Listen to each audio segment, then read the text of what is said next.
وطندارای عزیز من، سلامتی خداوند پادشاه سلامتی عیسی مسیح کت تمامی شما باشد در هر جایی که هستین. خدا را شکر میکنیم بر یک موقع دیگه، یک روز دیگه، یک لحظه دیگه که او نفس زندگی را برای ما داده تا که ما بتانیم او را شکرگزار باشیم. و خدا را ما شکر میکنیم که خداوند این موقع را در زندگی ما آورده تا که من میتونم کلام مقدسش برای شما وطندارای عزیز من برسانم. کلام مقدس خدا بسیار واضح، صاف و پاک است و کلام خدا برای ما نوشته میکنه که این برای فهم اطفال بسیار ساده، بله بسیار ساده نوشته شده. خداوند کلام خدا برای ما میته تا که ما از رضای خدا، بله از رضای خدا برای زندگی خود بفهمیم. یکی از حصه های کتاب مقدس که بسیار من همیشه دوست دارم، موضع سرکوست که در انجیل مقدس متی ای ذکر شده.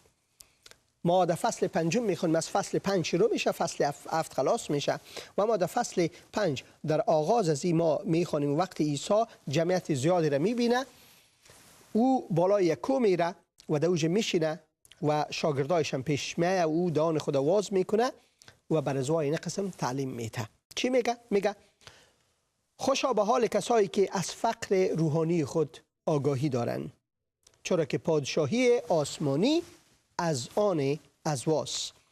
خوشا به حال ماتم زدگان، چرا که وا تسلی میافند. خوشا به حال فروتنان، چرا که وا وارث زمین میشن. خوشا به حال کسایی که گرسنه و تشنه عدالت هستند، چرا که وا سیر میشن. خوشا به حال رحم کنندگان. ما میخوایم بالای از این یک کمی توجه شما برادران و خورای عزیز من بیارم. خوشا به حال رحم کنندگان، زیرا ایشان رحمت خواهند یافت. خوشا به حال پاکدلان، زیرا ایشان خدا را خواهند دید. خوشا به حال صلح کنندگان، زیرا ایشان فرزندان خدا خوانده خواهند شد. خوشا به حال کسانی که در راه عدالت جفا میبینند، زیرا پادشاهی آسمانی از آن ایشان است. و بالاخره از آیت 11 به بعد خداوند عیسی مسیح میگه که خوشحال باشین شما کسانی که مؤمنین من هستین، اگر از خاطر من، از خاطر عدالت شما جفا میبینید. از خاطر من شما را مردم در عدالت میبره، پیش پادشاه، پیش فرمانروای میبره، شما را لطکوب میکنن، رویتان تف میکنن، شما را لعنتی میخوانن و هر چیز میخوانن و هر ناسزایی به شما و میگن. و ما خوشحال باشین، شادمان باشین، چرا که اجر شما در آسمان پیش پدر آسمانی شما کلان است. از همین خاطر ما مسیحی‌ها تعلیم صلح و سلامتی حتی در شکنجه، حتی در مشکلات برای مردم میتیم. مقصد از این برنامه آواز مسیح ممیست. آواز مسیح، آواز صلح و سلامتی و محبت و فیض و رحمت خداست. از همین خاطر ما ایره از طریق کانال محبت خدا را شکر میکنیم. چه یک نام عالیه، کانال محبت. کلام خدا برای ما میگه که کسی که محبت ندارد خدا را هرگز نشناخته، زیرا خدا محبت است. خدا محبت است. پس این کانال محبت، کانال خدای محبت است و از این طریق ما محبت خدا، فیض خدا، رحمت خدا، برکات خدا را برای مردم از کلام مقدس خدا افشا میکنیم. یعنی چیزی که پنهان است او را ما افشا میکنیم تا که مردم این برکت بگیرن، ما مسیحی‌ها کلام خدا برای ما حکم میکنه. عیسی مسیح کسی که بادار ماست، کسی که رب ماست، کسی که مولای ماست، کسی که آقای ماست، کسی که استاد ماست، کسی که پدر آسمانی ماست. او برای ما تعلیم میته و حکم میکنه در این تعلیم خود. او نمیگه که میشه که این کار بکنین بهتر است، نه، تو نمیگه، حتی حکم میکنه، میگه حتی دشمنایتان دوست داشته باشین، حتی دشمنایتان دوست داشته باشین. فکر کنین در روی زمین اگر هر انسان دشمن خود دوست داشته باشه، پس دشمن وجود نمی داشته باشه. دشمن وجود نمی داشته باشه. دشمنی که به صورت انسان ما ایجا می خوانیم. البته انسانیت دشمن بزرگتر داره که ما باید از او نفرت بکنیم، باید از او متنفر باشیم، و او شیطان. شیطان و تمامی جناتش.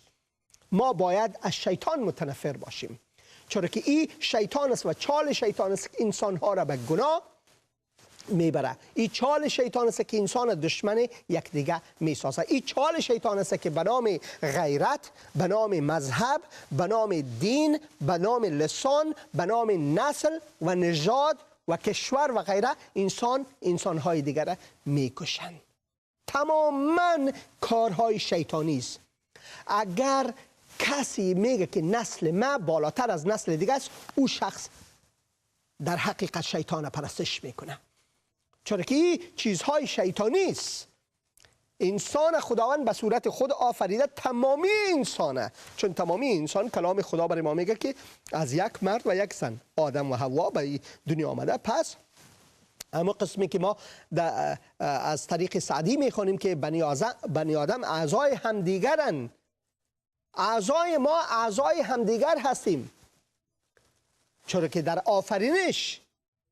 آفرینش خداوند تعیین کرده که ما از یک مرد و یک زن آمدیم. پس ما تماما فرزندای آدم و حوا هستیم. پس هیچ کسی پست و بالاتر نیست. هر که ای را میاره که نسل ما، زبان ما، کلتور ما، ای ما و ای ما بالاتر از کسی دیگه است، و حکم شیطان به جا میاره، نه که حکم خدا را. حکم خدایی است که ما حتی دشمنای خود دوست داشته باشیم. کسایی که از ما متنفر هستند، ما وارا دوست داشته باشیم. نه تنها دوست داشته باشیم، بلکه ما بر از او دعای خیر بکنیم، رحم داشته باشیم در دل خود. کلمه اینجا یکی از چیزهایی که در اینجا آمده، آیت 7 در فصل 5 انجیل متی: خوشا به حال رحم کنندگان، خوشا به حال رحم کنندگان، زیرا ایشان رحمت خواهند یافت. بسیار بسیار آزرده شدم وقتی که دیروز خبر از او آقایی که از پاکستان در آمریکا آمده، البته آن آمریکایی است، در شهر نیویورک، مرد 67 ساله فکر میکنم، میاد در خانه خود و خانم خود البته پیش گفته که چطور نان پخته کنی. خانمش بیچاره دال برش پخته میکنه، مظلوم دال برش پخته میکنه. وی بیا میگه که گوشت بز چرا نیست. در می سر از این که قرمه گوشت بز نیست، زن خود در لطکوب میگیره و زن خود میکشه. زن خود از خاطر یک لقمه نان. وطندار عزیز من، برادر عزیزم ایرانی که پرودیسر عزیز من حسین جان پیشتر برای من گفت که ما ایرانی ها مثال داره، میگه که کارد به شکمت. بابا از خاطر از شکم تو انسان میکشی. برو در کوچه‌های نیویورک یک خروار رستوران‌های پاکستانی و رستوران‌های افغان، رستوران‌های مرغن و همون تو تند و تیز و هر چیز در اوجا است. آیا لازم است که به خاطر ازی که تو یک انسان جانش بگیری که چرا گوشت بز پخته نکردی؟ این قصه را خیر، قصه دیگه در BBC اردو شما میتونید که برین بخونین. و در اوجا یک دختر میخواد که ازدواج کنه با کسی که او را دوست داره، با بچه‌ای که او را دوست داره، ازدواج میکنه، قانونا ازدواج میکنه. و البته ای قبلا که بچه مامای خود نامزاد بوده و او نمیخواسته که بچه مامای خود ازدواج بکنه. یعنی هر چیز به زور رسیجه. پس وقتی که یا ازدواج میکنن این دو شخص، پدرش، برادرش و اونمو نامزاد قدیمیش، میان در پیش عدالت، در پیش کورت، در پیش قاضی خانه در اوجا میایه، منتظر هستن، کمین گرفتن. همی که دو نفر میایه در ایجا سر از حمله میکنه، یا حرکت خشت ای دختر خود میکشه، خواهر خود میکشه. بعضی وقتها ما فکر میکنیم که انسانیت در کجا رفته. کلام خدا برای ما واضح میکنه کسی که در مسیح نیست، از او هر بدی امکان داره که بیرون شود. تنها عیسی مسیح است که برای ما این تعلیم میده که حتی دشمنایتان دوست داشته باشین. تنها تعلیم مسیح است که برای ما این حکم میکنه که حتی دشمنایتان دوست داشته باشین. کلام خدا برای ما میگه که همدیگر را دوست داشته باشین، یک دیگه تان، برادرها و خوارا شما در بینتان یک دیگه تان دوست داشته باشین تا که مثالی باشین. اینجا نه، بلکه میگه حتی دشمنایتان دوست داشته باشین. هیچ تصور آدم نمیتونه که انسان تا او حد پایین میفته.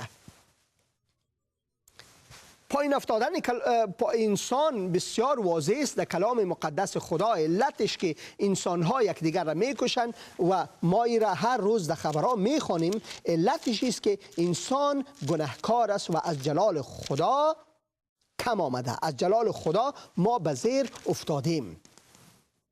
کلام خدا میگه هیچ تفاوتی نیست. فصل 3 رومیان و آیت 23 میگه همه گناه کردند و از جلال خدا کم آمدند. همه گناه کردند و از جلال خدا کم آمدند. تماما از یک سر آدم و حوا گناه کرد، باقی تماما فرزندانشان است و تماما گناهکار هستند. یگانه کسی که به خواهش بشر پیدا نشده عیسی مسیح است که معجزانه او از باکره پیدا میشه. او تنها بیگناه هست. او تنها بیگناه است. در او گناه نبود، او گناه نکرد، او گناه را ندانست. پس تنها اوست که معصوم است، تنها اوست که بیگناه است، تنها اوست که مقدس است و تنها او میتونه که ضمانت ما را بده و جای ما را بگیره و او اینمی کار را کرد به خاطر ما. وطندارای عزیز، یک بار شما کلام خدا را بخوانید، ببینین که چطور زندگی تان تغییر میده. ببینین که خداوند چطور زندگی تان تغییر میده.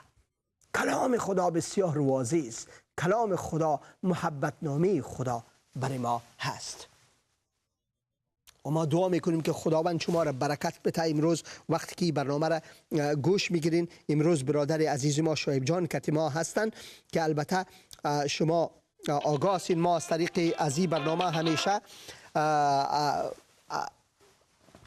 در مورد وبسایت برادر عزیز ما که در زندگی .tv در اوجا برنامه هایش هست، شما معلومات بیشتر میتونین بگیرین.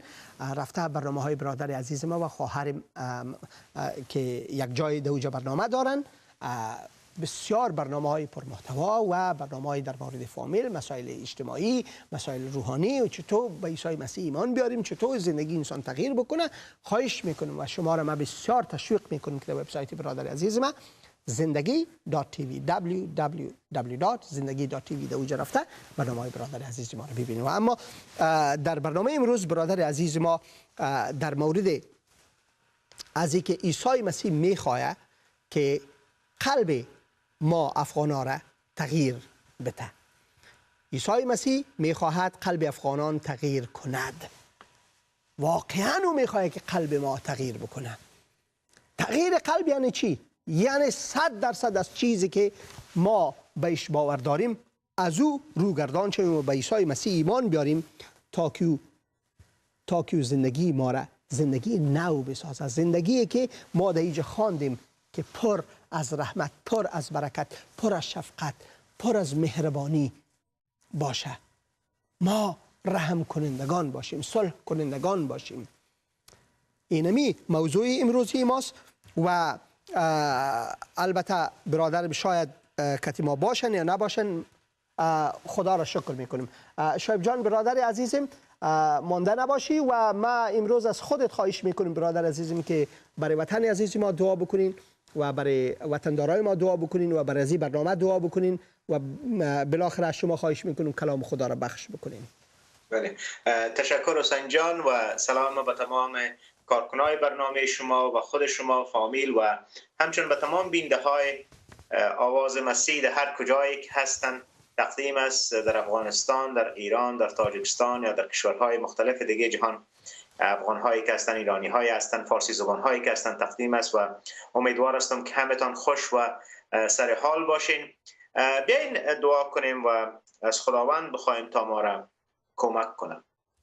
خداوند سپاسگزار هستیم از این وقت که بر ما دادی که ما بتانیم خدمت کنیم تو را و کلام تو را به افغان ها برسانیم، به فارسی زبان ها برسانیم، در هر کجایی که هستند. کلام تو روشنی است، کلام تو چراغ است بر پاهای ما.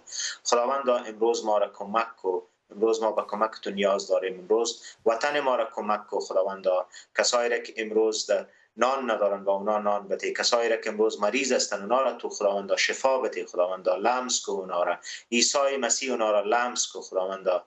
تو با اونا باش. و کسایی که امروز مشکلات مختلف دارن، کار ندارن، یا ای که کسایی که بازمانده های که از زلزله ها و حوادث و طوفان ها و سیل ها هستن خداوندا، تو خدای از اونا باش و اونا را کمک کو خداوندا. امروز که اونا بیچاره هستن، مشکلات دارن، هر روز زندگی بر نان برای او مشکلات دارن خداوندا، تو نان آب از اونا را برسان خداوندا. ما به تو احتیاج داریم، تو به ما کمک کو. به نام عیسی مسیح پروگرام را برکت بده و ما دعا میکنیم بر کسایی که زنگ میزنن، تو اونا را قلب هایشان خداوندا لمس کو. افغان های ما را، ایرانی های ما را، قلب های ما را لمس کو که ما دوست داشته باشیم یکی دیگر و یکی دیگر محبت کنیم و دشمنای خود دوست داشته باشیم. همونطور که برادر ما حسین جان گفت که هیچ کسی برتر از یک کس نیست. خداوند همه را یکسان و یک برابر آفریده.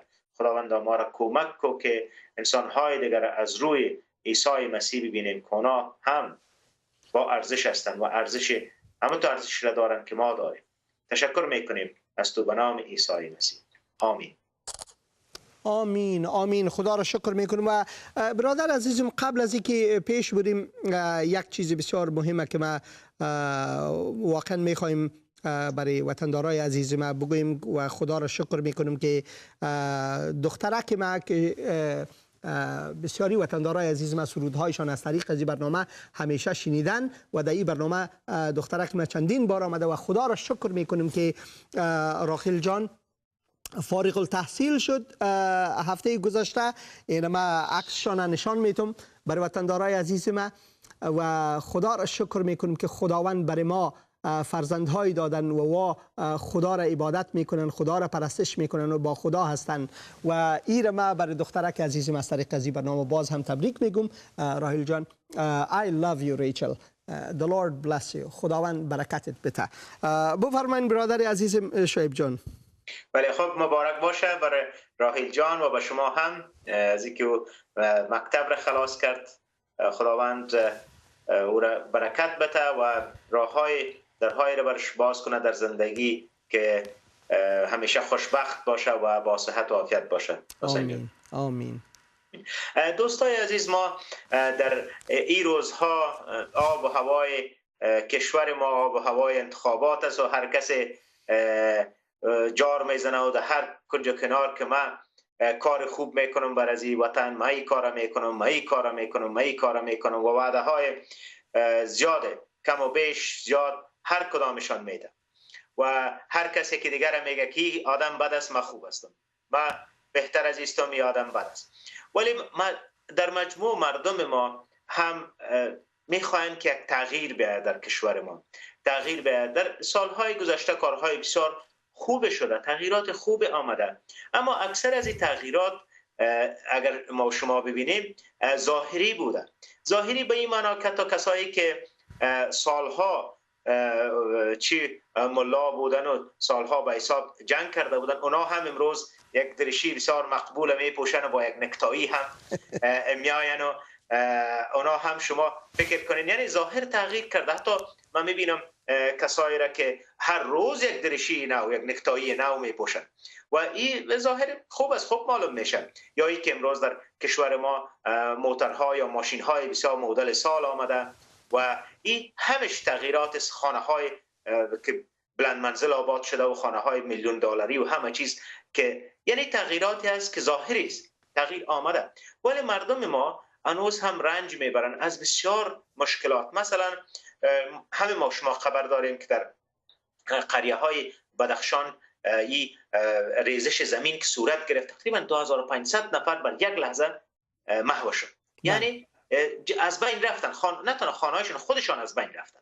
و این بعضی اوقات شاید مردم بگه که خدا در این وقت کجا بود یا کجا از خدا، یا یک شاید بعضی ها بگه که خدای وجود نداره، یا ای که بعضی ها بگه تا چی وقت ما همونطور باشیم که هر چیز، هر به حساب شبنم یک دم یک اصطلاح مادر میگه شبنم مرچه طوفان است. هر حوادث طبیعی که بیاید ما را از بین ببره و بمریم و یا که انتحاری هایی که میاد تا چی وقت. یعنی مردم ما هم انتظار یک تغییر هستند که میخواین تغییر در زندگی افغان های ما با وجود بیاید. یعنی در زندگی هر کدام ما، مثلا بیکاری ها است، مثلا مشکلات فامیلی است، خشونت با خانم ها است در افغانستان، مثلا جنگ است، صلح نیست و بسیار مشکلاتی است که هر طرف کشور ما را ببینید که با وجود گفتیم که ظاهرا بعض چیزایی نو آمده ولیکن در درون در مشکلات هر روز بیشتر شده و هنوز هم مردم تقریبا بعض اوقات گفتیم که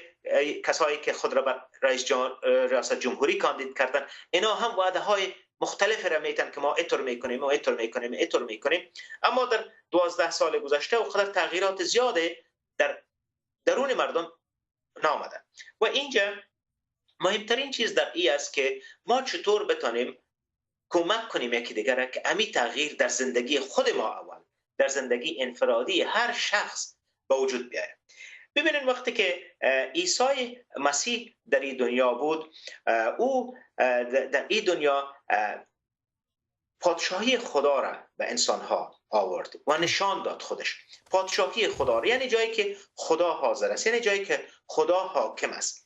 و در کلام خدا در انجیل به گزارش متی فصل 15 ما میخوایم از حسین جان شما میشه میره از فصل 15 از آیه اول تا آیه 9 بخوانید. بله، انجیل متی فصل 15 از آیات 1 تا آیات 9 رو گفتین شما. بله سه. در اینجا نشسته در این وقت عیسی گروهی از فریسی ها و علمای دین یهود از اورشلیم پیش عیسی آمد و از او پرسیدند چرا شاگردان تو آب و رسومی را که از پدران ما به ما رسیده است نادیده میگیرند و پیش از خوردن غذا دستهای خود را نمیشویند؟ عیسی به آنها جواب داد چرا خود شما برای اینکه آداب و رسوم گذشته خود را حفظ کنید حکم خدا را میشکنید؟ مثلا خدا فرمود پدر و مادر خود را احترام کن و هر کس به پدر و یا مادر خود ناسزا گوید باید کشته شود. اما شما میگویید اگر کسی به پدر و مادر خود بگوید که هر حقی به گردن من داشتید از این به بعد وقف خدا است، دیگر او مجبور نیست به این وسیله به آنها احترام بگذارند. شما اینطور کلام خدا را به خاطر آداب و رسوم خود نادیده گرفته اید. ای منافقان، اشعیا درباره شما درست پیشگویی کرد وقتی گفت این قوم با زبان خود به من احترام میگذارند اما دلهایشان از من دور است. عبادت آنها بیفایده است زیرا اوامر انسانی را به جای احکام خدا تعلیم میدهند. بله، تشکر حسین جان. ببینید دوستا در اینجا عیسی مسیح یک درس بزرگ را میده. درس بزرگ اول عیسی مسیح چی است؟ این است که میگه که دلهای انسانها، قلبهای انسانها از خدا دور شده. چرا؟ به خاطر از این که ما انسانها همیشه به ظاهر دیگران میبینیم. مثلا وقتی میبینیم یک آدم بسیار فیشنی است، یک دریشی یا لباس، یک نکتایی پشت او رو فکر میکنیم که دیگه همه چیز است، هم خدا دوست است و هم خدا پرست است و همه چیز است و رهبر است هر چیز. یا ای که اگر یک انسان را میبینیم که خودش شاید کالای خوب نداشته باشه، فقیر باشه، فکر میکنیم که هیچ چیز نداره. یا ای که کاملا آدم بد است، یا ای که انسانها را بر جای قدرت فکر میکنیم کسی که قدرت داره، کسی که زور داره، کسی که پول داره، اونا همه چیز هستند. در حالی که اینجا عیسی مسیح به ما درس میده. اینجا از عیسی مسیح از اشیای پیامبر در اینجا یاد میکنه که اشیا چی میگه؟ این قوم با زبان خود به من احترام میگذارند. ببینید دوستا، امروز ما و شما هم، ما افغان ها هر روز شاید بارها ما بگوییم انشالله، یا بارها ما بگوییم الله اکبر، یا بارها بگوییم که بسم الله الرحمن الرحیم. گپای در لغت خود کدام گپ بد نیست، اما با زبان ما احترام میگذاریم به خدا. اما چی گفته در کلام خدا؟ اما دلهایشان از من دور است. دلها به چی معناست؟ یعنی قلب ما. قلب دوری به چی معناست؟ وقتی که مثلا یک کاری که در کشور ما میبینیم یک کار صورت میگیره، مثلا رشوه است، رشوت و رشوه‌ستانی در افغانستان امروز در هر نقطه ایش است. شما هیچ کس هیچ کار نمیکنه. یا ای که مثلا میبینیم انسانها را میکشن، انسانها زجر میتن، یا مثلا در خانواده‌ها خشونت علیه زنان است، علیه اطفال است. اطفال بسیار خرد به کار میرن. یعنی این کارهایی است که خلاف خواست خدا است. اما ما با چی میکنیم؟ هیچ کدام تاثیر نداره، هیچ گپ نمیزنیم، ولی هر روز زبان ما میگیم ما به خدا احترام داریم، اما دلهای ما از خدا دور است. یا این که چیزی که حسین جان امروز بر ما گفت که ما اگر زبان پشتو صحبت میکنیم ما فکر میکنیم فارسی زبان ها اونا چیزی رو نمیفهمن، یا این کسایی که فارسی زبان ها هستن اونا پشتو زبان ها، اما تو با زبان های هزارگی و ازبکی، در حالی که خداوند چی میخواد؟ میخواد دلهای ما پاک و صاف باشد. عبادت آنها بیفایده است. ببینید دوستا، شاید ما بریم به عبادتگاه یا به مسجد یا به هر جای، ولیکن اگر دل ما شرک داشته باشه، اگر دل ما با خدا راست نباشه، اگر در دل خود دشمنی کنیم امرای مردم، یا حسادت کنیم، یا گپ‌های بد بزنیم، یا لعنت کنیم دیگران را، این عبادت ما رفتن به مسجد هیچ فایده ندارد. اینجا کلام خدا میگه، زیرا اوامر انسانی را به جای احکام خدا تعلیم میدهند. ببینید دوستا، اینجا بسیار مهم است که در اینجا عیسی مسیح درس از این میته که ما چی هستیم؟ قلب‌های ما از خدا دور است. و عیسی مسیح به این خاطر آمد که پادشاهی خدا، یعنی که چی کرد؟ که عیسی مسیح آمد که خدا را در قلب‌های ما دوباره پس چی کنه؟ بیاره. در قلب‌های ما خدا را حاضر ببینیم، در قلب خود همیشه. در اینجا در متی در آیه 10 اینجا عیسی مسیح امیر تشریح میکنه. میشه حسین جان از آیه 10 باز هم تا آیه 20 بخوانیم؟ بله. آنگاه عیسی مردم را پیش خود خواسته به ایشان گفت: به من گوش دهید و این را بدانید که انسان به وسیله آنچه که میخورد و مینوشد نجس نمی شود، بلکه آن چیزی که از دهن او بیرون می آید او را نجس می سازد. در این وقت شاگردان پیش او آمده گفتند: آیا میدانی فریسی ها از آنچه گفته ای ناراحت شده اند؟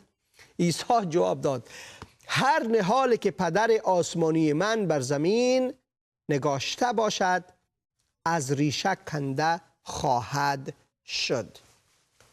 آنها را به حال خودشان بگذارید.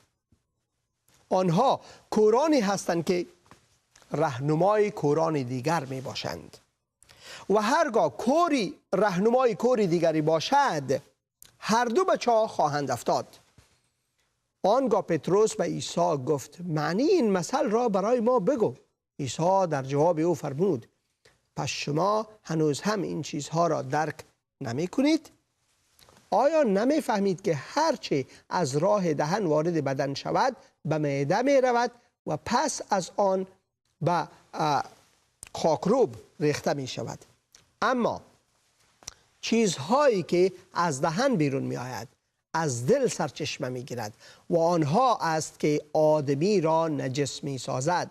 زیرا افکار پلید، قتل، زنا، فسق، دزدی، شهادت، دروغ و تهمت از دل سرچشمه می گیرد و اینها از چیزهایی که آدمی را نجس می سازد، نه نشستن دست و پا پیش از غذا، نه نشستن دست ها پیش از غذا. بله دوستا، ببینید در اینجا عیسی مسیح بر ما چی درس را میده؟ عیسی مسیح این درس را میده که میگه وقتی که ما هیچ چیزی را میخوریم از بیرون، چیزی را که میخوریم او ما را نان را که میخوریم، غذایی را که میخوریم او ما را کثیف نمیسازه، او ما را نجس نمیسازه. امروز هم ما شما در کشور ما همیشه ما میبینیم که چقدر کوشش میکنیم که یک چیز حلال بخوریم، یا اکثرا میگیم که باش این گوشت گوسفند که هست این در کجا کشته شده، این که کشته، یا اگر گوشت مرغ است در جای است میگیم این گوشت مرغ درست حلال است یا نیست. یعنی پشت از این میگردیم که ببینیم که آیا این چیزا پاک است یا نه. فکر میکنیم که اگر ما یک گوشت مرغ را که درست حلال نشده باشه یا گوشت گوسفند را که درست حلال، شاید این ما را نجس میسازه و ما از اون طریق ما به دوزخ بریم. اما در اینجا عیسی مسیح چی میگه؟ میگه که هیچ چیزی را که ما میخوریم او ما را نجس یا ناپاک نمیسازه، بلکه چیزی که از دهان ما بیرون میاد، یعنی گپ‌های ما، یعنی افکار ما، یعنی اعمال ما، این چی است؟ ما را نجس میسازه. و او چی است؟ که او باعث از این میشه که از دل ما میاد. اینجا چی میگه عیسی مسیح؟ میگه زیرا افکار پلید، قتل، زنا، فسق، دزدی، شهادت، دروغ و تهمت از دل سرچشمه میگیرند. ببینید دوستان، امروز اگر ما ببینیم خود ما را ببینیم یا افغانهای ما را ببینیم، در هر کجایی که باشند، هیچ امکان نداره که یک افغان یک فکر بد نداشته باشد یا یک انسان حتی در دنیا یا یک کسی تنها قتل به این معنا نیست که یک کس را بکشه، بلکه وقتی ما با یک کس دشمنی میکنیم، این هم در حقیقت قتل است. و زنا هم تنها به این معنا نیست که یک کس با یک کس انبستر شود، بلکه وقتی که ما عیسی مسیح میگه وقتی شما با چشم بد به سوی یک کس میبینید، در حقیقت زنا کردین. فسق، دزدی، شهادت دروغ، بسیاری شهادت دروغ میتن و تهمت هیچ امکان نداره، از دل سرچشمه میگیره و اینها از چیزهایی که آدمی را نجس میسازد. یعنی در حقیقت ما همه انسان ها در دنیا، بخصوص ما افغان ها، ما در حقیقت چی است؟ قلب های ما وقتی از خدا دور شد، در پیشتر عیسی مسیح گفت قلب ها از خدا دور شد، وقتی از خدا دور شد در اونجا این کارها در زندگی ما رخ میده، این گناه ها، و ما در حقیقت قلبا نجس میشیم. شاید ظاهر ما پاک باشه، شاید ما روز 5 دفعه خدا بشوییم و وضو کنیم پاک بسازیم، اما قلب ما پاک نمیشه. پس چاره چی است؟ چاره این است که عیسی مسیح در اینجا در کلام خداوند ما میخوانیم که در کلام خداوند در حزقیال فصل 36 آیه 26 گفته شده، خداوند میفرماید، میگه دل نوی به شما میبخشم و روح تازه ای را در وجودتان قرار میدهم. دل سنگی و نامطیعت را از شما دور کرده، در عوض دل نرم و مطیع به شما میدهم. هللویا. روح خود را در وجودتان جا میدهم تا احکام و قوانین مرا اطاعت نمایید. این به این معنی است که ما با قدرت خود، با قدرت انسانی خود نمیتونیم که خود را نجات بدیم یا دلهای خود را پاک بسازیم، بلکه اینجا خداست که ما را میخواد کمک کنه و دلهای ما را پاک بسازه و مطیع بسازه. و این یگانه راه از این هم در این است که خداوند خودش عیسی مسیح را که او پادشاهی خدا را در این دنیا آورد، در اینجا روان کرد. عیسی مسیح در این دنیا آمد و عیسی مسیح آمد تا ما را چی کنه؟ قلب ما را تغییر بده. ببینید دوستان، عیسی مسیح، وقتی ما میگیم عیسی مسیح قلب، اکثرا شنیده باشین شما که مسیحی ها میگن عیسی مسیح قلب ما را تغییر داد یا مرا تغییر داد. این به این معنی نیست که عیسی مسیح کدام قلب نو به حساب از لحاظ جسمانی به ما میده، بلکه چی میکنه؟ در حقیقت عیسی مسیح با خون خود، خون عیسی مسیح به خاطر گناههای ما ریخته شد، خون جدید در قلب ما جریان پیدا میکنه. یعنی این چیزی است که خون یک چیز پاک کننده است در قلب انسان ها، و عیسی مسیح وقتی خون خود ریخت، خون پاک عیسی مسیح ریخته شد به خاطر گناههای ما، در اینجا او خون خود را در قلب ما جاری میسازه. وقتی ما به عیسی مسیح ایمان میاریم، چی میکنه عیسی مسیح؟ اینمی در قلب ما میآید و خون جدید یا خون پاک در قلب ما میآید که چی میکنه؟ امو افکار پلید، امو کارهای بدی که داشتیم او را میشویه. عیسی مسیح در یوحنا فصل 14 آیه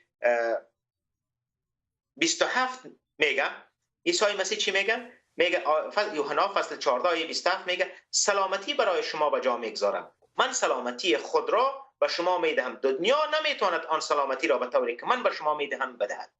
یعنی این که به این معنی است که این دنیا امروز اگر افغانستان میخواد یک رئیس جمهور را انتخاب کنه یا رهبرایی که امروز در دنیا هست در کشورها، یا نمیتونن به مردم خود سلامتی بدن، بلکه تنها کسی که سلامتی میته عیسی مسیح است. عیسی مسیح میگه سلامتی. چرا؟ به خاطر از اینکه عیسی مسیح چی است؟ اونم قدرت خدا است. عیسی مسیح خدا است که ما را در قلب ما آمد در این دنیا و خون خدا داد در صلیب، دوباره زنده شد و ما را امروز چی میکنه؟ در قلب ما قلب نو میده. و بر ادامهش میگه دلهای شما پریشان نشود و ترسان نباشید. شنیدید که به شما گفتم من میروم ولی نزد شما برمیگردم. اگر مرا دوست میداشتید از شنیدن این که من پیش پدر میروم شاد میشدید، زیرا پدر از من بزرگتر است. اکنون پیش از این که این کار عملی شود به شما گفتم تا وقت واقع شود ایمان بیاورید. امروز عیسی مسیح از ما میخواهد که چی کنیم؟ به عیسی مسیح ایمان بیاریم. ایمان بیاریم که عیسی مسیح چی کنه؟ قلب ما را تغییر بده. و دوستان، ما دیدیم که در افغانستان مردم ما افغانها تغییر میخوان، ولی تغییر در ظاهر امکان نداره. در ظاهر که ما بخوایم با یک دریشی نو بپوشیم یا با یک نکتایی نو یا یک موتر جدید مدل سال داشته باشیم یا یک خانه بسیار بلند منزل خوب و مقبول $1,000,000 آباد کنیم، با این تغییر نمیکنه قلب ما، بلکه یگانه راهی که داره که قلب ما را تغییر بده اویی است که ما عیسی مسیح را در قلب خود بخواهیم از او خواهش کنیم. و این بسیار ساده است. ساده چی رقم است که ما چی میکنیم؟ ما میگیم که خداوندا مرا ببخش، خداوندا مرا ببخش، من توبه میکنم از تمام گناههای خود. ما حسین جان خواندند از رومیان 3:23 که همه مردم جهان توبه کردن و از جلال خدا کم آمدن. ما توبه میکنیم که ما از جلال خدا کم آمدیم، از گناههای خود، و بعد از او تشکر میکنیم از اینکه عیسی مسیح آمد در این دنیا تا پادشاهی خدا را بیاره و ما نشان بده، و همچنین آمد تا گناههای ما را با خون خود بشوید و ما را چی کنه؟ خون نو در قلب ما بده. وقت قلب ما تغییر میکنه که خون نو در قلب ما جریان پیدا کنه، خون پاک در قلب ما جریان پیدا کنه، و این تنها کسی که میته او عیسی مسیح است. در اینجا است که ما تشکر میکنیم از عیسی مسیح و از او میخواهیم که در قلب ما بیاید، و این همیشه کار انفرادی است. دوستا، من نمیتونم از طرف شما توبه کنم، بلکه هر کس خودش از طرف خود باید توبه کنه، خودش از طرف خود باید عیسی مسیح را در قلب خود بخواهد. و اینجا است که وقتی ما افغان ها به عیسی مسیح ایمان میاریم، ما مسیحی ها ما میگیم که عیسی مسیح قلب ما را تغییر داد. یعنی چی کرد؟ امو قلب را که زشت بود، امو قلب را که سعادت داشت، امو قلب را که دشمنی داشت یا مختلف چیزهایی را که ما قبلا خواندیم داشت، او را چی کرد؟ به دوستی و محبت و بخشایش تبدیل کرد. یعنی چی کرد؟ در این قلب ما خون نو را جاری ساخت، خون را که پاک میسازد. ما هر روز ما را این قلب عیسی، وقتی ما به عیسی مسیح ایمان میاریم، خون عیسی مسیح ما را چی میکنه؟ هر روز قلب ما را در جریان میگذاره و پاک میسازه. عیسی مسیح ما را کمک میکنه. اما تو که در اینجا گفت که سلامتی به ما، یعنی سلامتی به چی معناست؟ که خون پاک به ما میده. عیسی مسیح خودش خون خود ریختن تا ما از خون عیسی مسیح گناههای ما بخشیده شود و قلب ما تغییر کنه. آمین. آمین. شایب جان، به اجازهتون ما یک آیت دیگر هم میخوایم در ضمن از این کلمه سلامتی که شما گفتین در فصل 14 انجیل متی، میخوایم یک 3 آیت دیگر هم به اجازه شما شامل کنم که واضح تر شود. خداوند عیسی مسیح وقتی که از سلامتی صحبت میکنه، اما قسمی که شایب جان گفتن که سلامتی که عیسی مسیح برای ما میده، این در مورد تغییر قلب است. وقتی قلب ما تغییر میکنه، سلامتی خداوند در زندگی ما جاری میشه و قلب ما امکان نداره تغییر کنه به جز ای که ما به عیسی مسیح ایمان بیاریم و تعلیمات عیسی مسیح را درش گوش بدیم. عیسی مسیح در فصل 11 انجیل متی بسیار واضح میکنه و وقتی که او میگه که ای تمامی زحمتکشان و گرانباران نزد من بیایید و من به شما آرامی خواهم بخشید، آرامی خواهم داد. آرامش که عیسی مسیح میده، صلح و یا سلامتی که عیسی مسیح میده دیگه هیچ جای نیست. او برای ما میگه که یوغ مرا بر خود گیرید و از من تعلیم یابید، از من تعلیم یابید و زیرا من نرمدل و فروتن هستم و جانهای شما آرامی خواهد یافت. باز کلمه آرامی در اینجا میآید، زیرا یوغ من خفیف و بار من سبک است. آرامش مملکت از ما و شما، وطن ما و شما و افغانستان ناآرام است، بسیار ناآرام است و به همین ترتیب تمام دنیا را ما میبینیم که ناآرام است. کشور که کشور جنگ میکنه. مسئله اوکراین اگر شما خوانده باشین در اخبارا، چی جان؟ شعیب جان، در اوکراین چی حال است؟ تو یک کشوری بودن که روسیه یک وقت یک جای بودن، دوست بودن و آلی در یک دیگر را میکشن و به همون ترتیب در پاکستان هم انسانها را میکشه و جنگ ها بین کشورها ادامه داره و تمامی از این مشکلات. عیسی مسیح وقتی که میگه من آرامش خود، سلامتی خود برای شما میتونم، به این معناست که سلامتی از طرف تمامی دنیا، از طرف سازمان ملل وعده میشه، قراردادهای امضا میشه که سلامتی داشته باشن و اما تمامی از اون میشکنه. سلامتی امکان نداره که دنیا برای ما پایدار و دائم و قایم داده بتانه. از همین خاطر است که عیسی مسیح وقتی که میگه که دلهای شما پریشان نشوه و من سلامتی خود برای شما میتونم، سلامتی که این دنیا برایتان دادن نمیتونه.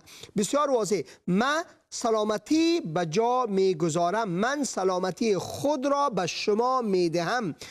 دنیا نمیتواند آن سلامتی را به طوری که من به شما میدهم بدهد. یعنی دنیا سلامتی را بر شما میده وقتی میشکنه، اما به طوری که ما برای شما میتونیم که دائم جز زندگیتان میشه، او سلامتی را ما برتان میتونم. و وقتی که ما این کلمه سلامتی را ایجا میخوانیم، ما باید متوجه شویم که اینمی سلامتی روح مقدس خداست، روح خداست که در قلب ماست. چرا؟ آیت 15 برای ما این را واضح میکنه. فصل 14 میگه اگر مرا دوست دارید اوامر مرا اطاعت خواهید کرد و من از پدر درخواست خواهم کرد و او پشتیبانی دیگری به شما خواهد داد که همیشه با شما بماند. چی؟ همیشه با شما میمانه. این دوست دیگه، این دوست دیگه همیشه، این کسی که راهنمای شماست همیشه با شما میمانه. این پشتیبان همیشه که شما میمانه و شما پشتیبانی میکنه، شما را رها نمیکنه، شما را تنها نمیگذاره، شما را یتیم نمیگذاره. آیت 17 بسیار مهم، یعنی همان روح راستی که جهان نمیتواند بپذیرد، او را نمیبیند و نمیشناسد، ولی شما او را میشناسید چون او پیش شما میماند و در شما خواهد ماند. پیش شما میماند و در شما خواهد ماند. پیش شما و در شما. اینمی سلامتی است که خداوند برای ما میده با وعده ای که او روح خدا، روح شخصی خدا برای شما میده. روح راستی چی میگه؟ میگه که همان روح راستی، یعنی همان روح راستی. وقتی که ما کلمه روح راستی رو میخوانیم، باید ما با آیت 6 به اجازه تان بریم.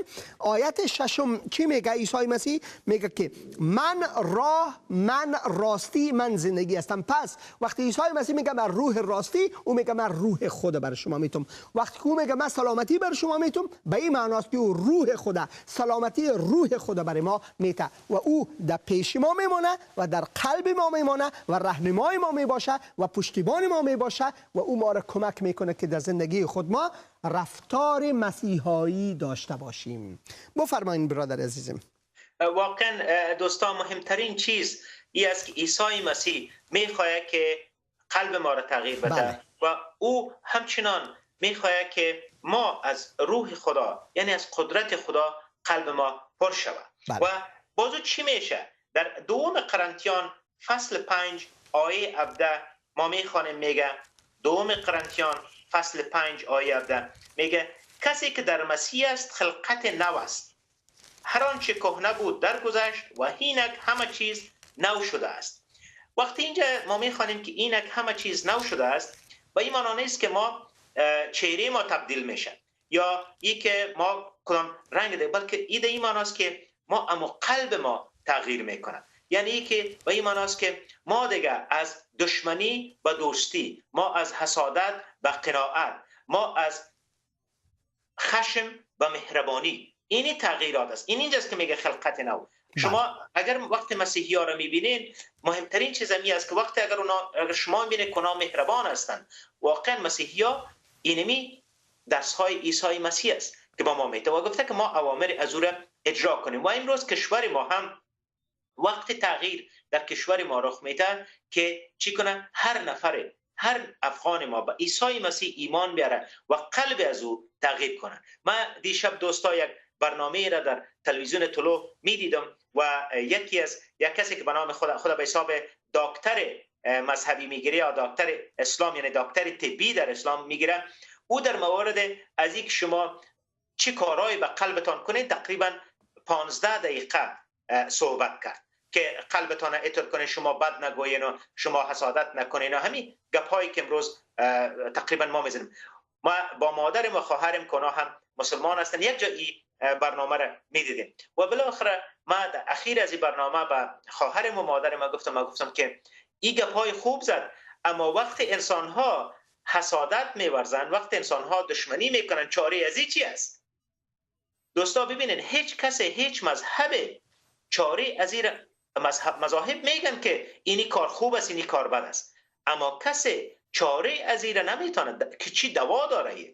و یگانه کسی که دوای از این است، یگانه کسی که چارهش میده، او عیسی مسیح است. آمین. چرا؟ به خاطر از این که عیسی مسیح کسی که خودش هیچ گناه نکرد، او به خاطر ما آمد خون خود ریختان تا ما با خون از او پاک شیم. ما در حقیقت ما جسم نو کار نداریم، جسم نو کار نداریم، ما قلب به حساب از لحاظ فیزیکی و جسمی قلب، بلکه ما خون نو کار داریم. ما خون نو کار داریم که خون پاک که بیاید همه چیز بشویه در بدن و او خون عیسی مسیح است که میآید در قلب ما، در بدن ما و ما را میشه. یعنی وقتی همونطور که از اول گفت عیسی مسیح گفت که ما چیکار داریم؟ دلهای نو. دوستای عزیز، دلهایتان پریشان نکنید. عیسی مسیح حاضر است که امروز امی لحظه بر شما دل نو ببخشد، بر شما قلب نو ببخشد و شما با ایمان به عیسی مسیح امروز میتونید اون از امو خون عیسی مسیح که به خاطر هر یک ما ریختانه شده است، خون پاک از او میشه، او در قلب ما میآید و ما را خون پاک میده و روح خدا هم ما را کمک میکنه هر روز که چطور مهربان باشیم، چطور آرامش داشته باشیم. امروز واقعا دوستا وقتی که ما میبینیم تلویزیون اخبار را هر روز را که میشنویم، هر روز همیشه اخبار از گپ‌های بد شروع میشه، از انفجار شروع میشه، از انتحاری شروع میشه، از ای که طوفان آمد، سیل آمد، از این شروع میشه. هر روز هر لحظه. این تنها در افغانستان نیست، در تمام دنیا همین گپ است. و چی خوب است که در این وقت که ما محتاج هستیم به خدا، در این وقت که ما محتاج هستیم که تغییر در کشور ما، در قلب ما رخ بده، در این لحظه به عیسی مسیح ایمان بیاریم و او را من حیث سرور خود، من حیث نجات دهنده خود بخواهیم که در قلب ما بیاید و بر ما خون نو بده، قلب نو بده و خلقت نو شوید. آمین. آمین آمین. واقعا چقدر مهم است که ما سرزی فکر کنیم و تعلیمات بسیار زیاد است و فلسفه ها زیاد است، ادیان و مذاهب بسیار زیاد است در دنیا و اما عیسی مسیح واضح میکنه، میگه از ما تعلیم بگیرین، از ما تعلیم بگیرین. وقتی که از ما تعلیم بگیرین سلامتی حقیقی را شما میتونین بیافین. و واقعا اما قسمی که شما برادر عزیز ما گفتین بسیار بسیار عالی که تغییر قلب لازم است. تغییر قلب برای انسان ها لازم است تا که ما یکدیگر واقعا دوست داشته باشیم. درست است که ادیان و مذاهب و فلسفه های بسیار زیاد است که میگه که باید ما خوب باشیم، نیکو باشیم و بدی نکنیم و دی نکنیم و نکنیم و باز اونمو کسایی که اینمی نصایح را میکنن، اینمی نصیحت ها را میکنن، اگر بگوییم خو ما باید مسیحا را دوست داشته باشیم، یهودی ها را دوست داشته باشیم، هندوها را دوست داشته باشیم، نه نه نه وا کافر است، واره نه، این تماما برای ما، برای اهل ماست. عیسی مسیح یگانه کسی است که تعلیماتش میگه حتی دشمنایتان دوست داشته باشین. تمامی انسان ها را بدون کدام تفرقه، بدون از کدام فرق بیارین دوست داشته باشین. و علتش است خداوند عیسی مسیح برای ما واضح میکنه، علتش واضح میکنه وقتی که ما دکترای عیسی مسیح در مورد مهربانی با دشمنا رو میخوانیم در فصل 5 شعیب جان، در فصل 5 انجیل متی او میگه که شنیدین که گفته شده که همسایه خود دوست داشته باشین و با دشمن خود دشمنی کنین. همسایه خود دوست داشته باشین شعیب جان در ما ایره در کتاب لاویا میخوانیم و اما با دشمن خود دشمنی کنین ایره در کتاب مقدس در عهد عتیق جای نمیخوانیم، بلکه در کتاب مقدس در عهد عتیق ما میخوانیم که دشمنتان او بتین و او را کمک بکنین حتی ای تو آمده. اما من به شما میگم دشمنان خود را دوست داشته باشید، دشمنان خود را دوست بدارید و برای کسانی که به شما جفا میرسانند دعا کنید، به این وسیله شما فرزندان پدر آسمانی خود خواهد شد. اینال اینجا واضح میکنه عیسی مسیح که فرق بین مسیحیت و دیگه ادیان چیست. در دیگه ادیان برای خود تنها دعا میکنن، برای مذهب خود دعا میکنن، بلکه در بین مذهب خودشان هم یک قتال زیاد است، یک قدر کشت خون است، یک دیگر به نام ای او فلانی و بیماندانی میکشن، در حالی که عیسی مسیح واضح میکنه اینجا میگه فرق بین شما و بین دیگر کسایی است که شما دشمنایتان حتی دوست داشته باشین. و بعد از او در اینجا میگه چون نوشته است در آیت 45 به این وسیله شما فرزندان پدر آسمانی خود خواهید شد، چون آفتاب او بر بدان و نیکان یکسان یک قسم میتابد و باران او بر درستکاران و بدکاران یک قسم میبارد. اگر فقط کسی را دوست بدارید که شما را دوست دارد چی اجری دارید؟ مگر جزیه‌گیرا و سودخورا هم همین کارا را نمیکنن؟ اگر فقط به دوستای خود سلام کنین چی کار فوق العاده ای کردین؟ مگر کسایی که به ایمان هستند یعنی بدون عیسی مسیح هستند هم همین کار را نمیکنن؟ پس شما کامل باشید. همون رقمی که پدر آسمانی شما کامل است. اینجا قصه کاملیت است شعیب جان. بله ما باید تکمیلی زندگی خود عیسی مسیح را قرار بدیم. او کاملیت خدا را برای ما با خون خود خریده، با او قربانی که داده، با او خون که ریخته، او برای ما او را خریده داده، او برای ما این را بخشیده به طور تحفه. پس ما کاملیت خدا را اجرا میکنیم. کاملیت خدا چیست؟ که خدا تمامی انسانها را یکسان هر روز آب، نان، نفس حیات میده و خدا دیر قهر است، بدون قهر نیست.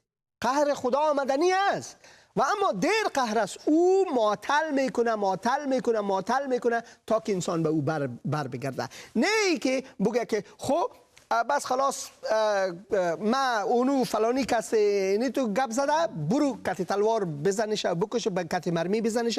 خداوند این کار نمیکنه. خداوند میگه که ما دیر قهر هستم، من منتظر هستم که مردم به من بر بگردن، من منتظر هستم که انسان ها تغییر بکنه. کلام خدا برای ما از تغییر قلب صحبت میکنه شعیب جان. ولی دوستا ببینین هیچ کسی در دنیا تغییر قلب را غیر از عیسی مسیح تغییر داده نمیتونه. غیر از عیسی مسیح باور کنین دوستا قلب های ما را هیچ امکان نداشت کسی، چی مذهب، چی رهبر، چی انسان نمیتونست تغییر بده. به خاطر از اینکه ما هم تجربه کردیم، هم مذهب را تجربه کردیم، هم زندگی خود را پایین و بالایش. اما تنها کسی که قلب های ما را تغییر داد عیسی مسیح بود. چرا عیسی مسیح قلب ما را تغییر داد یا قلب فامیل من؟ به خاطر از اینکه ما دیگر راه نداشتم دوستا. ما دیگر راه نداشتم و عیسی مسیح یگانه راه بود بر من. امروز هم مردم ما، افغان های ما دیگر هیچ راهی ندارن دوستا.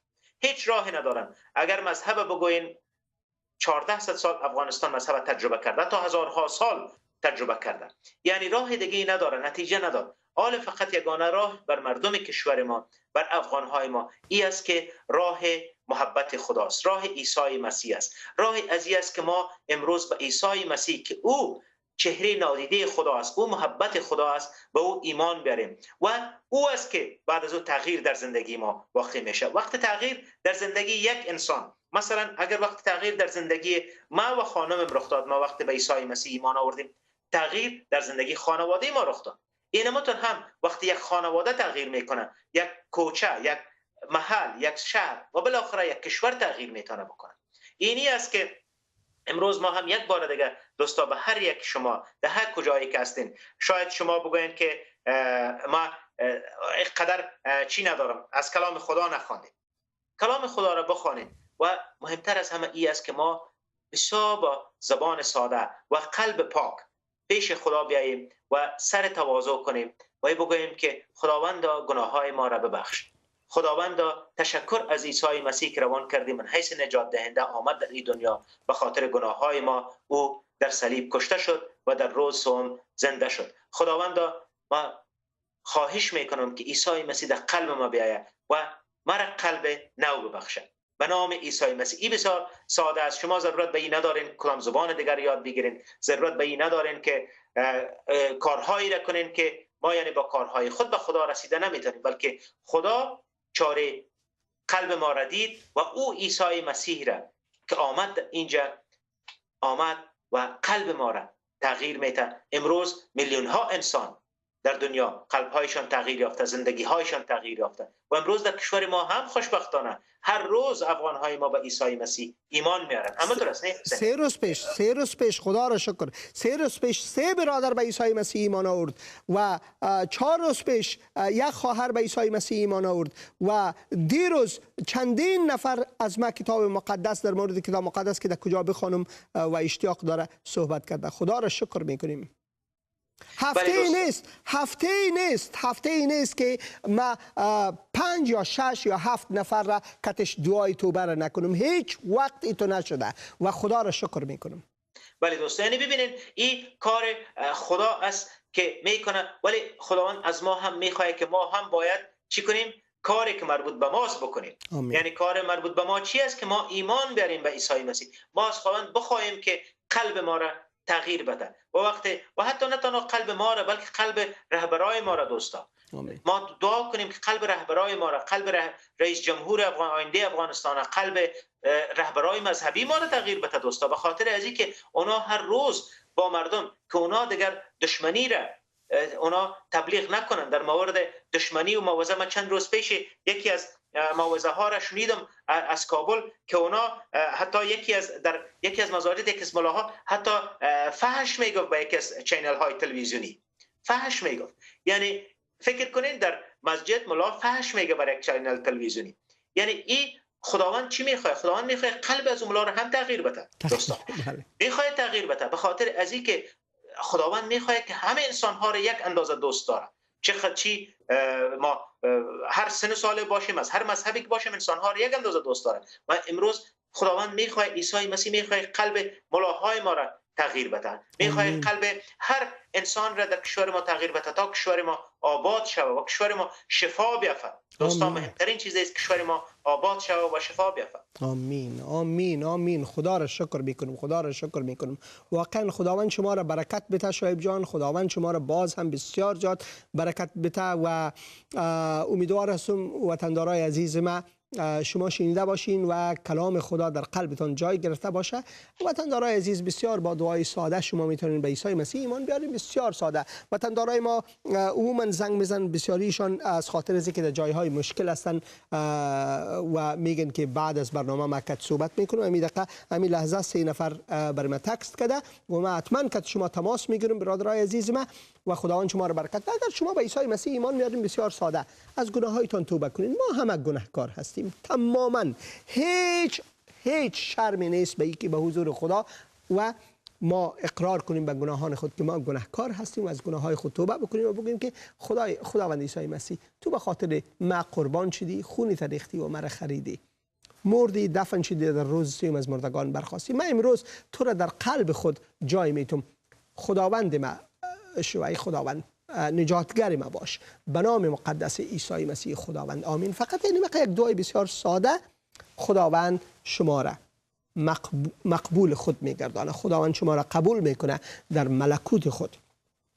کلام مقدس خدا را بخوانین، این محبت نامه خداست، این راهنمای انسان است. از این که مهمتر چیز در دنیا وجود نداره. کتاب های بسیار زیاد نوشته شده، فلسفه های بسیار زیاد است، مذاهب زیاد است و اما این کلام یگانه کلامی است که درش نوشته است کلام تو برای پاهای من چراغ و برای راههای من نور است. کلام تو را در قلب خود جا میدهم تا برخلاف تو گناه نورزم. و کلام مقدس خدا به خاطر از این که ما را اصلاح بکنه در زندگی ما را کمک بکنه در زندگی ما، ای برای ما داده شده. این کلام محبت است، کلامی که از پدر آسمانی برای ما داده شده. شعیب جان بسیار بسیار تشکر برادر عزیزم. وقتی برنامه ما خلاص شده از طرف من خوار مرا و فرزندای عزیزتان سلام بگوین. خداوند شما را برکت بده. از شما هم تشکر، شما هم خانه همه را سلام بگوین و یک بار دیگه رایل جان تبریکی بتین و خداوند برکت بده شما و آواز مسیح و بیننده های عزیز را هم. دوستا انتظار تلفن و پیام های شما هستیم. آمین آمین. خداوند شما را برکت بده، در فیض خداوند باشین. آمین. تنها هادیم تویی ای مسیح، تنها هادیم تویی ای مسیح، دوستم مسیح، یارم مسیح، در هزاران عزیزم مسیح، تنها هادیم تویی ای مسیح، تنها هادیم